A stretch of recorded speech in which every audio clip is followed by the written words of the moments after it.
जय महाकाल। जीने की चाह है एवं उपयोग करना सीखें।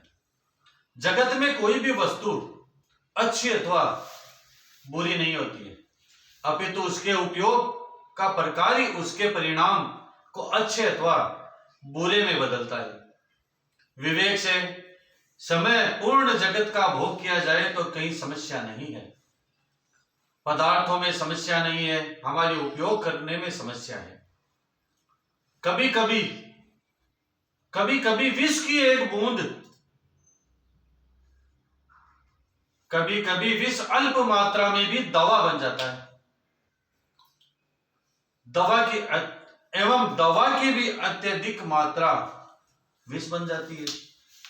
संसार का विरोध करके कोई इससे मुक्त नहीं हुआ है, अपितु बोध से ही इससे पार पाया जा सकता है। संसार को छोड़कर नहीं, संसार को छोड़ना नहीं है, बस समझना है। अस्तित्व में निरर्थक कुछ भी नहीं है।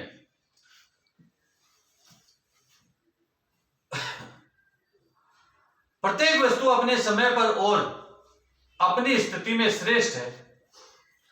सब वस्तु भगवान की है। कब, कैसे, कहां और क्यों, किस निमित्त उसका उपयोग करना है, बस यह समझ में आ जाए, जीवन को महोत्सव में बदलने में देर नहीं लगेगी। बूढ़ा लकड़हारा जिंदगी भर कठोर मेहनत कर रहा है, अब थक चुका था, शरीर दुखने लगा था, फिर भी लकड़ी काटता और सिर पर गट्ठर रखकर गांव लौटता है। एक दिन उसी कठोरता की मन स्थिति में उसके मुख से निकल पड़ा, क्या बताऊं, मृत्यु भी तो नहीं आती।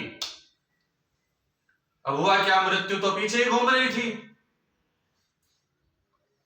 आ गई सामने, बोली मैं तो आ गई हूं, चलो। लकड़हारे ने कहा कौन और कैसे? मृत्यु ने कहा तुमने अभी तो याद किया है कि मृत्यु तो आती ही नहीं, इसलिए याद किया था कि लकड़ियों का यह बोझ मेरे सिर पर रखवा दो।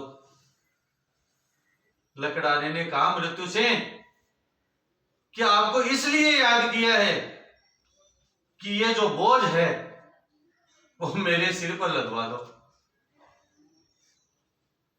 तो मृत्यु कोई नहीं चाहता।